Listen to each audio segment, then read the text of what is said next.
We're here to cover the demonstration against the Maccabi Tel Aviv playing here today. This demonstration was initially because the argument was that the Maccabi Tel Aviv fans will be coming here. They've got known IDF soldiers and a very, very hardcore extremist fan base. But they've been banned by the West Midlands Police. Israeli team from arriving, please welcome our Member of Parliament, Mr. Ayub Khan.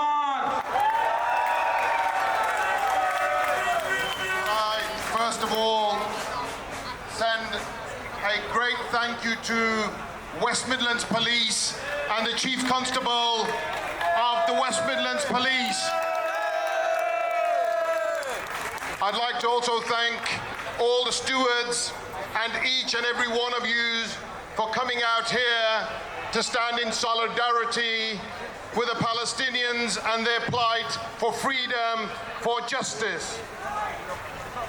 Can I say that when you see the images of children being massacred, when you understand that more than 800 athletes have been murdered in Gaza, when you understand that more than 350 of those murdered were footballers, when you learn about that 41-year-old prominent footballer, Mr. Salmani, who was murdered whilst he waited for food, then you will understand the moral argument, an argument of consistency, an argument that if we can ban Russian football teams because what they have done in Ukraine, because you can ban South African teams during the apartheid, then the right moral stance is that you banned any Israeli teams from participating because they are currently responsible for a genocide. And that moral stance and that consistency is only being applied by a handful of politicians. The vast majority of them are disgracefully being selective. And can I say, as someone who has lived 51 and a half years in Aston, I'm 52, this area is a welcoming area. It welcomes everybody from across the world. But what it will not welcome were hooligans and those that we all witnessed attack people, destroy property in Amsterdam. And we now know that more than 500 to 600 of Maccabi fans were out on a rampage a night before the football match in Amsterdam. That is one of the reasons why the Amsterdam Council has banned Maccabi Tel Aviv Football Club from ever participating in any sport within that town. But today, we all stand in solidarity. We are all standing to ask UEFA to give Israel the red card. We want there to be consistency. Our government is being very selective, and that minister, Lisa Nandy, was misleading the British public when she said it was the fans that were at risk. Make no mistake. Make absolutely no mistake. When you have more than 500 to 600 people making vile slogans and saying that we are going to kill all Arabs, we are going to make sure that we rape your daughters, that's not a sporting supporters that we want in Aston, in Birmingham, or anywhere. We support Aston Villa. We hope they give them a real thrashing today. Aston Villa. But we will continue in our plight and in our fight to support the Palestinians who are being massacred, even though there's an alleged ceasefire. But once again, can I leave you with this message? We have a very diverse community here. We have children here, families that have come out to support the plight of the Palestinians. The mainstream media were looking for something very different, I am sure. But we have shown that we are a welcoming community, that we want to support footballers, but we don't support hooligans and we don't support genocide. We are against genocide. So free, free! Free, free! Free, free! Thank you ever so much for coming out in the numbers that you have. I would like to mention that when the media misquoted me as saying, with regard to the Maccabi fans, we should have no mercy on them, I meant what I said. We should not have mercy on the Maccabi fans who are IDF killers. IDF killers, we should not show mercy. But what does that mean? They are not welcome here today. They are not welcome to Aston. And let me tell you, Tommy Robinson, you call yourself a loyalist to England, yet you support the away team. You do not even support the Aston Villa team, and you refer to yourself as a nationalist, a loyalist to England. To all those far-right clowns, is that you call yourself loyalists to England, but look at this, a Muslim crowd has arrived here, majority Muslim. Of course, it's mixed, but many Muslims have arrived today to support Aston Villa football, to support the Aston home team, that they win. And the reason for this is that your Israeli diaper force, your so-called IDF, which should be dismantled, your state, your so-called state, how can you be a part of the European Championship when you're not even based in Europe? What is known as Israel is not even in Europe. It's an admittance from you that you are actually a European occupation of Middle Eastern land. Similarly, you're a part of the Euro Song Contest. Why are you a part of the Euro Song Contest? Because Benjamin Netanyahu, if you take a DNA test, you will find you are not Semitic. You are actually Polish. You should pack your bags and go back to Poland. All those Tel Aviv, all those people who occupy Tel Aviv today, let me tell you that when we say one Palestinian state, it entails one Palestinian state. It means the breakdown of your Knesset. It means the demolishing of your Knesset at the hands of the Palestinians and at the hands of the Jewish people themselves, who will go against your state, which is a tyrannical state. It entails a breakdown, a dismantling of the Israeli diaper force, which is only propped up by the United States of America. But if America removed its funds, if it unplugged its funds today, your Israeli diaper force would finish. And today we are gathered here to show support for our home team, Aston Villa, that they kick the crap out of this rubbish team known as Maccabi. And let me tell you, Tommy, you didn't come today, Tommy. You ran away from me. I'm ready for you, Tommy. Your claims... Tommy, you bottled it. Tommy the bottler. Tommy, you bottled it. Tommy, the challenge and the debate on Islam is there. You claim that Islam is a religion of war. Yes, it does have war when it is a just war. But unlike you, Tommy, we do not support unjust war. Tommy, you claim Islam has pedophilia. Come and debate me, and I will inform you who has pedophilia. There's no sound from you regarding Prince Andrew and his pedophilia, is there, Tommy? There's no sound from you and the Roman Catholic Church and their pedophilia. Why do you choose to target Islam? Come and debate me, Tommy. It's an international call now, Tommy. It's not just localized. I'll be seeing you there, Tom, and do not bottle it. Thank you very much. As a Palestinian, I want to tell you that we are very proud to be here in Aston, to get your support, your solidarity with the Palestinians. The Palestinians in the West Bank and in Gaza. As you know, they are suffering the genocide in Gaza and the slow killing and genocide also in the West Bank. So, Aston, I was here a few days ago, leafleting, and I want to tell you that the support we got from people here is heartwarming. It's great. It is great to be in a place that we have this solidarity. The Palestinians, when they see this demonstration tonight in the news, they will say that we are not alone, that we have people all around the world and in Birmingham who stand with us. So make your voice high and say, free, free Palestine, so they can hear you.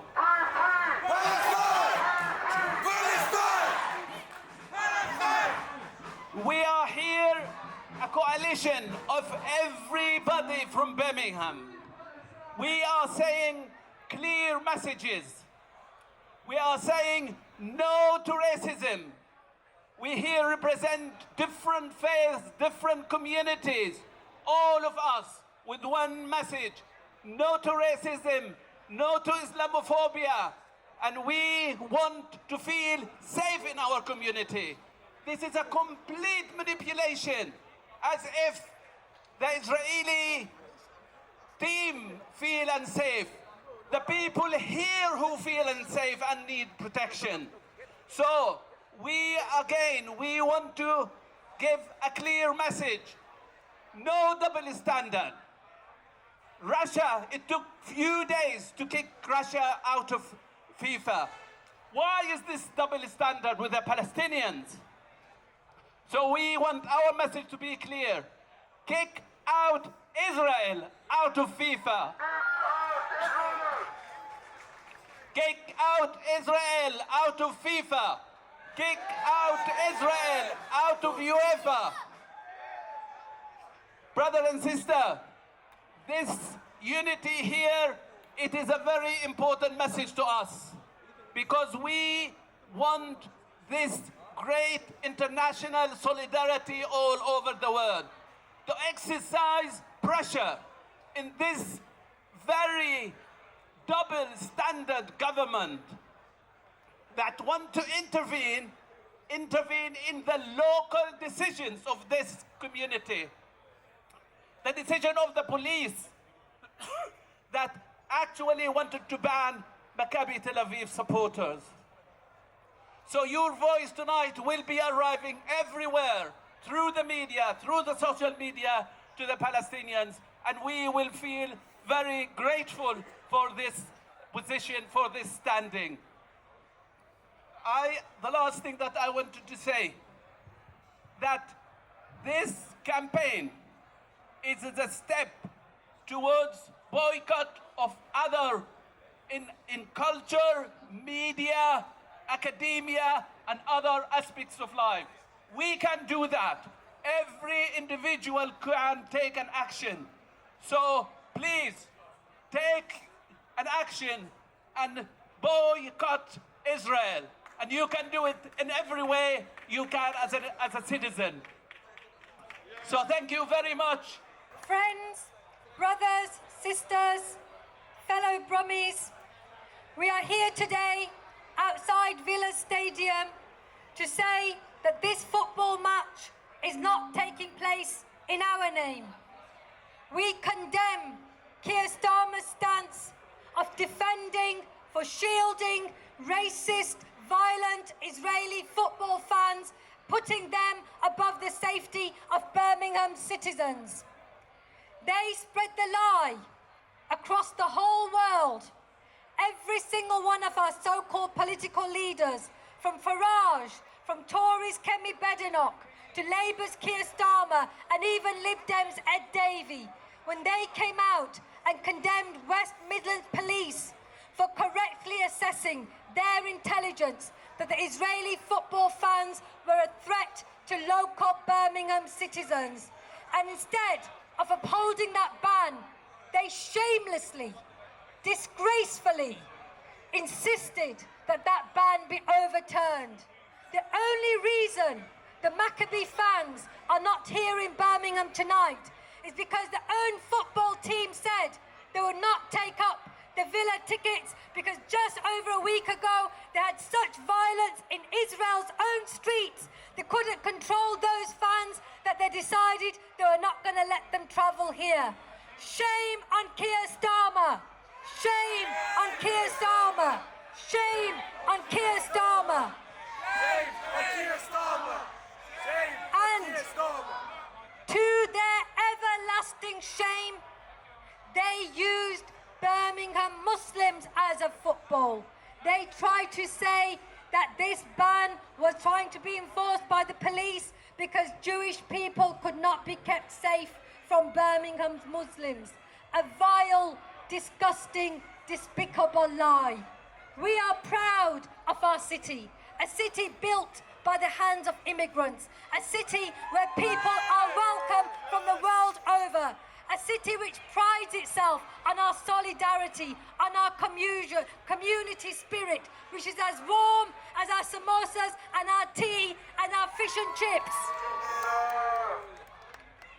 But they want to malign the Birmingham community because they want to justify the despicable demonization of Palestinians abroad as they are the violent thugs which the Israeli army is suppressing and defending themselves against. There is a direct line between trying to legitimize, between trying to sanitize, between trying to shield and whitewash Israeli genocide by allowing them in our city, by pretending that their footballers are not active IDF soldiers or IDF reservists, whitewashing their genocidal war crimes. They should be arresting them for war crimes, not rolling out the red carpet and spending our taxpayer money on their protection and shielding them. We are here to say, we love football. We want to see our Villa team do well. But we don't want to legitimise and whitewash the massacre, the absolute massacre that has been happening in Gaza by the very same state which Keir Starmer is now shielding. So we will not be deterred. We will not be cowed. We will not be silenced. They are trying to stop the boycott movement, the same boycott movement which stood up against the racist apartheid South Africa state. It was with the world's opinion, with everybody coming together to support the resistance on the ground in South Africa, which ensured that South African regime was brought down. And one day, this apartheid regime of Israel will also be brought down. Thank you, Birmingham. Keep turning up. Keep showing our community spirit. Keep showing that we will stand up against oppression and injustice everywhere. Thank you.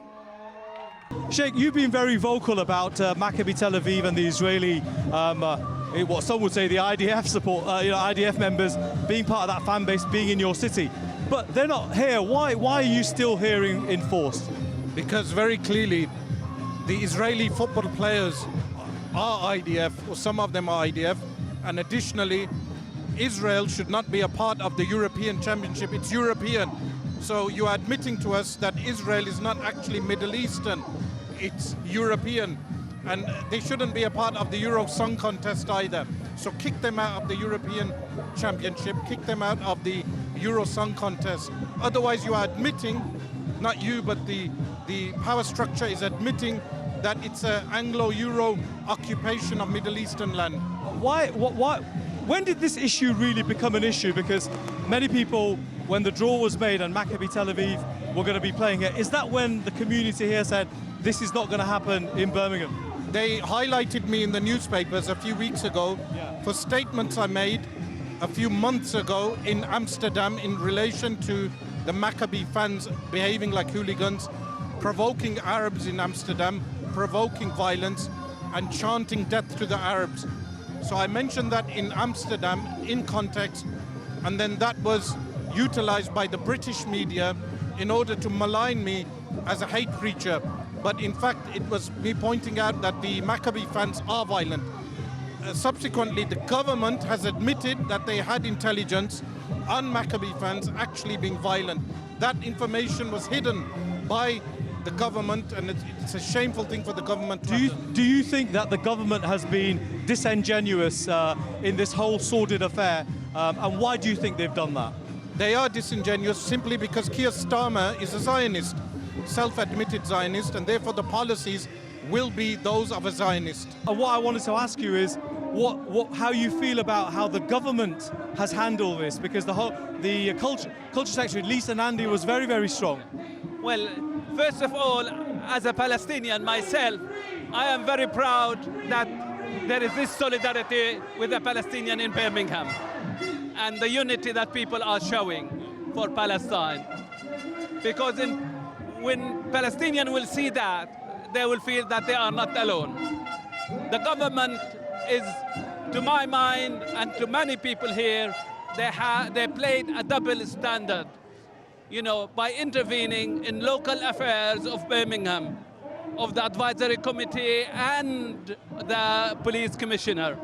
So I would say, don't intervene in the community, protect the community rather than escalating by the intervention of Keir Starmer. I mean, this is an issue which has sparked everything, and here you are today with hundreds and hundreds of people outraged at the fact that Maccabi fans would have been walking and marching through your streets. See, the Maccabi fans, they're not even hooligans, they are fascists, they are racist. They were chanting chants like death to the Arabs, we're going to rape your women, there's no schools in Gaza because all the children are dead, and all sorts. We didn't want them here, but people like Keir Starmer, people like Shabana Mahmood, they were saying it's anti-Semitic that the police banned them, that the police enforced a ban on them. But the West Midlands police had reports from the Dutch authorities to say that our citizens in Birmingham were in danger from these Maccabi Tel Aviv fans, and that's why they got banned. Ahmed, can I ask you, what's your response to Lisa Nandy, who said this was divisive, Ayub Khan was acting in an anti-Semitic manner, yet it's been found out that it was the West Midlands police. It was the West Midlands police who said that these fans should not be allowed here. Do you think you've been vindicated by the police? Yes, definitely, and we all are owed apologies. Now, Lisa Nandy also said that she has unlimited funds available to protect the Maccabi Tel Aviv fans. Birmingham has got the highest rate of child poverty. Give us some money for that. Why are you spending or willing to spend so much money on foreign fans? Why does Israel come first? Why can't UK come first for once? Okay, I've now got with me Shakil Afsar. Shakil, you're one of the organisers. You're also a very prominent politician, might I add. You nearly defeated the Labour candidate at the last general election. How important was it for you to be here and to make your presence felt, even though the Maccabi fans are not going to be coming? Well, look, initially we would have been here anyway because an Israeli team was coming here. Why we were further more reinforced to do so is because our lousy Prime Minister Keir Starmer felt he was necessary to put his nose into West Midlands Police's business. The West Midlands Police have autonomy to decide, and if they decide on credible evidence and credible information that they had, that the team would not be safe here, and moreover the community would not be safe here, I think it's disgusting that the Shabana Mahmood, the Home Secretary, and Keir Starmer, just to pander to the Zionist lobby that very powerfully exists, is shameful, throwing their community under the bus. I have been here since 1 o'clock today, and you can see it's 9 o'clock on a school night, and people are here, and I'm sure they will continue to remain. So there you go. Look, again, a very prominent Muslim politician in this city. And I was hoping that I would get both of them, the pair of them, because they've also been coming under the crosshairs, and I should have probably asked him, but the crosshairs of the far right. And what they've been saying is that these two are, well, amongst other things, obviously jihadists and the typical labels that they give. They're very, very astute, very political. They know how to be interviewed. They're very experienced, and also they're very successful, as you've heard, in terms of his profile and what he does. So in terms of where Birmingham is going to go, it's certainly an area that we need to keep an eye out. British politics is entering a very, very interesting phase, as it is in the United States, because this issue about Gaza, about Palestine, and the genocide that's happened is not going to go away anytime soon. And is it going to last another 3-4 years? Is it going to continue? I think this is a moment in British politics. It's a moment because it will be remembered as the moment that, as the event, shall I say, that changed people's narrative, the popular narrative about what's taking place in the Middle East and our government's positioning in terms of that. So we're going to keep an eye out on what happens in Birmingham amongst other places as well.